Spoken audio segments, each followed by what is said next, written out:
Hey everybody, it's Jake, and today we're going to talk about card scrapers and how to tune them up.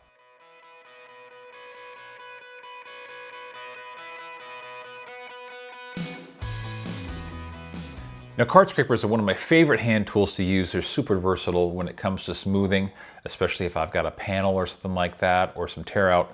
This will take care of that really nicely, and it saves me a ton of sandpaper. I don't have to deal with probably from 150 up to 220. And that will save me quite a bit of money over the years because sandpaper can be expensive.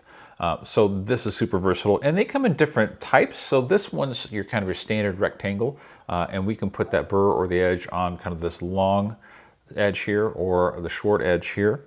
They also come in something like this, where you've got this kind of convex or concave end for getting in something that's rounded. And this is just a little bit less than that. You can see this one is a little bit more convex and a little less convex, especially if I have tear out, and that's really cool. And then I've got this kind of profile one. And these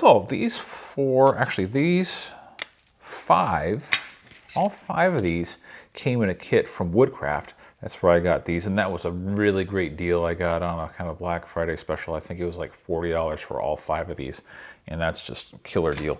But even if you just get like something like this, usually these are $15 to $18 to $25, depending on what the steel is, and they'll last you a lifetime, and you just have to keep them tuned up. So today we're going to talk about how to do that. So I just want to show you what our card scraper should look like and how it should perform if it's tuned up correctly. If I take this and I just come along here, I should get these nice curls coming off. Not a lot of sawdust.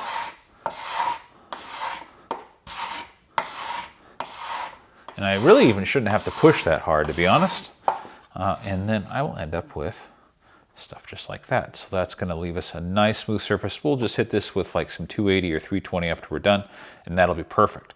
So that's what we're looking for if our hook is good. Now, if our hook is bad or it's dull, I'm going to flip this over. It's pretty bad. There's hardly any hook at all. And you can see what I'm making is a bunch of sawdust here. It's not really effective at all, you can see. See if I can get some of that. That's all we're getting off there, and that's not performing well at all. So what we're going to do is we're going to recondition this edge, and so let's go take it over to the bench and let's show you how to do that. Now, I just want to point out, if this is dull, there is a way to reset it. If you've already tuned this up, we can just reset that real quick with the burnisher, but I'm going to tell you how to do that at the end of the video. But we're assuming that this is a really bad edge, whether I got a bunch of bumps or it feels really rough or whatever. We need to make this edge nice and flat and make sure this edge is 90 to both sides. So I'm going to use this micro finishing lapping paper from 3M. We'll talk a little bit more about that later, and just some 220 sandpaper. I'm going to start with some 220 right here. I also have some just soapy water in a spray bottle, and that's going to help carry the metal away as I'm working on it. And then my top secret here is just a piece of wood that has a 90-degree angle on it. So when I put this on here, just put my block flat on here, put my scraper right up against my block, and I can work that back and forth to give me that nice 90-degree angle to my sides. So let's go ahead and get started. So let's talk about the setup we have here real quick. I've just got a piece of 220 grit sandpaper right here I got from Home Depot. Wet, dry sandpaper, aluminum oxide paper here would be really great as well. And then I've got this micro finishing lapping paper. It's not really paper, they call it micro finishing lapping sheets. And it's got this pressure sensitive adhesive on the back, and then that's adhered to this float glass here I have as well. And now this kit came from Taylor Tools. It came with, I believe, 8 pieces of paper all the way down to, I believe, 14,000 grit. It's ridiculous. Actually, 60,000 grit is what it comes down to, or this finest it goes. And we're talking about polishing. We don't need to go that far. But what I do have set up right now, this is 300 grit, 600 grit, 1200 grit.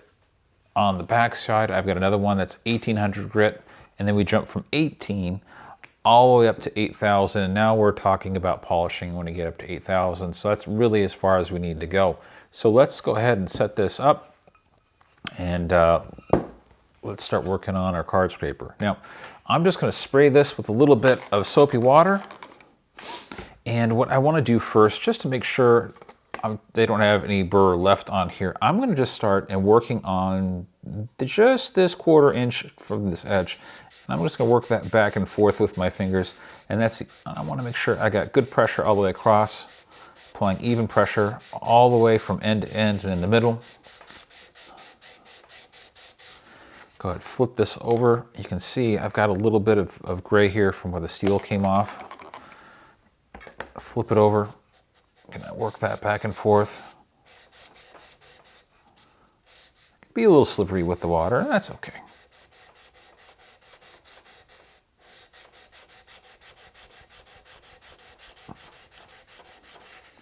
That's probably all I need. And it's also important that you have some type of cloth and you wipe this off, because we don't want to transfer the metal from this paper to this paper, or this one to this one, or this one to this one. We always want to wipe off our tool that we are sharpening or tuning up every time. So now I'm going to take that edge I just did, which is this one. I set my block of wood here, and then I'm just going to make sure I've got pressure against my block, making sure I'm pushing down on my block, and then I'm just going to take that back and forth a few times. Take it to a different piece of the paper each time, about every 4 or 5 strokes. That way you're not wearing a hole in the paper. Another thing I like to do, because I don't want these corners digging into this, I always just kind of lift up on the back, just a few strokes, just to kind of just slightly around the corners, and I'll push it and I'll just flip it. It's easier to pull. I'll pull towards myself and lift up a little bit. That way I don't have to worry about damaging the paper as I go. And again, wipe it off. And before I move on, I just want to run my finger along here, and I want to just use the light to see if I can see any nicks or burrs. I like also using my fingernail, and that will tell me if I've still got any little nicks. And I feel one like right there, just barely. So I'm just going to bring this back over real quick. Again, this shouldn't take a really long time. It should just take a few minutes at each piece of paper, or less than that actually.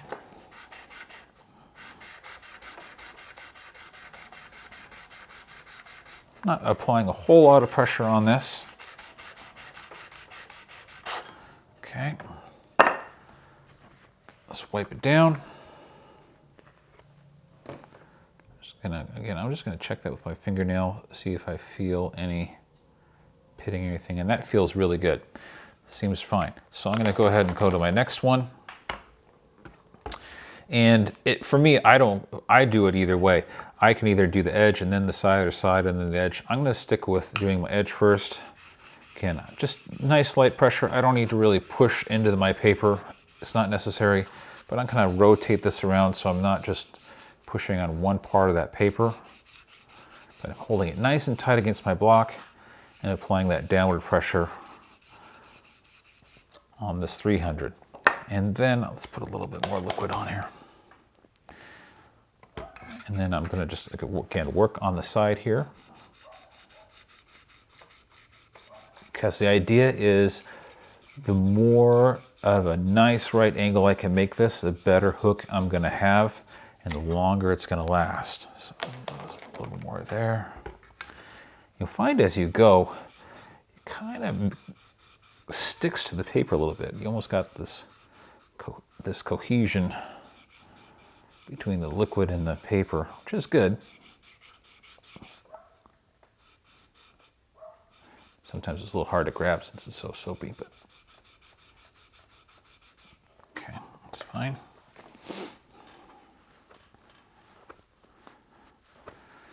And you can see I'm starting to get this polish right here on that edge especially, which is looking good. So I'm going to move this down.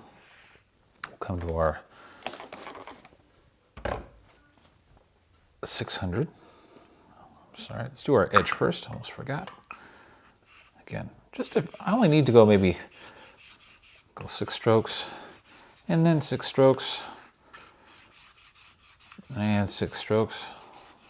And that's fine. I don't need to go crazy on this or spend all day trying to polish this. And this was what's really nice about this paper. It doesn't take very much at all. And I'm going to just take that edge, or take that side.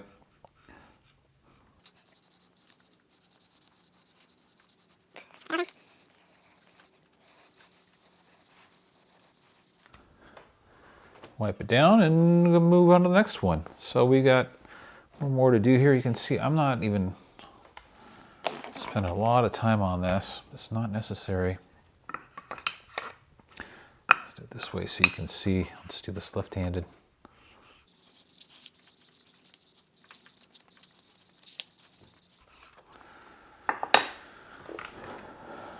Again, I'm going to just do that edge. And I don't need to, I might do it one more on the 1800 on that backside, but that's probably as far as I'll need to go. I don't need to keep doing this edge all the way down.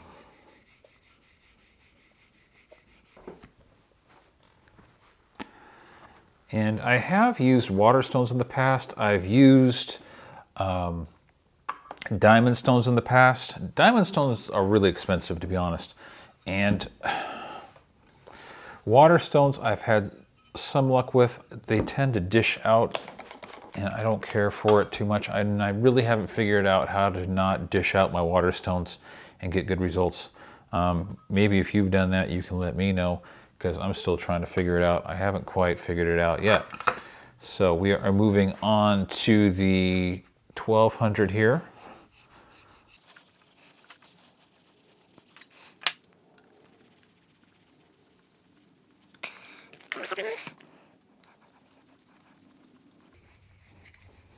And last but not least, we'll go with our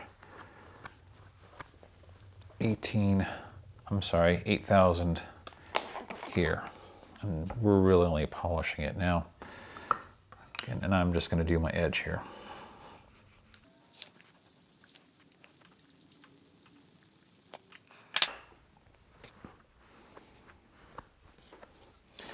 And I always want to check it.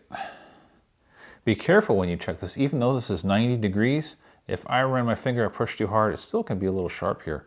And so you got to be careful. But I got this nice polished edge right here, which is looking really, really nice.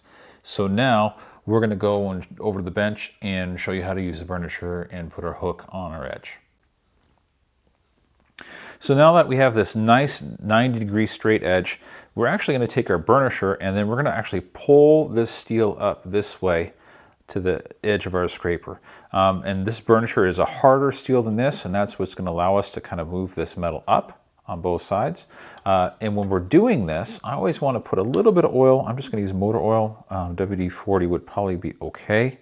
Or if you just have mineral oil, probably be fine too. But I just don't want to go metal to metal on this. But what I'm going to do is just take my burnisher, and I don't want this hanging over the edge. I want it just to the inside of the edge on my bench. And I'm going to lay this flat on my bench and just pull that down like this. I'm putting a little bit of an angle on it, but I'm trying to keep it as flat on my scraper as possible as I do this.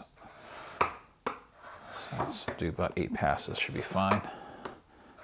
Okay, I'm going to flip this over and make sure I'm nice and coated with oil. Make sure I don't have any junk on here, wipe that off. The same thing, I like to just take this, just going to go back and forth.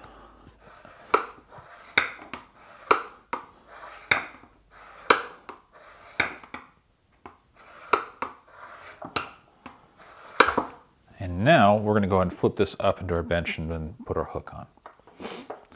So I'm going to open this up, drop in my card scraper. And a lot of people do a couple different methods here. One is they actually just go ahead and put this at a 5-degree angle and draw it down. I like to take my burnisher and I'm going to just go straight across about 6 or 8 passes. That's what I like to do. And I'm listening and I'm feeling it should just move nice and flat, and I shouldn't hear any noise or feel any resistance. If I feel some resistance, that means I did it wrong. It means my edge is not flat. So once I do that, then I'm going to take my burnisher and I'm going to start here. I don't care how you hold it, but basically I want to start here, and I'm going to kind of point, have the higher end up this way, lower end down here, and I'm going to bring it down like this, about 5 degrees. So I'm here, tilt it 5 degrees. I'm going to turn it at about 15, and I'm just going to take that down. I'm putting medium pressure on this while I'm doing this. And we'll do about 4 passes. Well, let's do 5. Okay, and I'm going to do the same thing this way. I'm going to tilt it about 5 degrees. I'm going to start here, and I'm going to come down. Start here, come down. Let's do 3 more. And what if I did it right, I should feel a little bit of a hook here on both sides. And I feel pretty good one right there. This one's not so hot, so I'm just going to chase that one more time.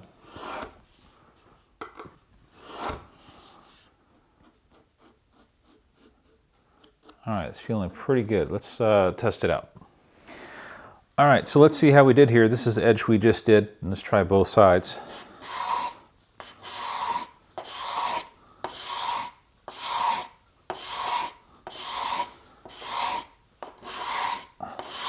It's looking really good. Let's flip it around, give the other side a shot.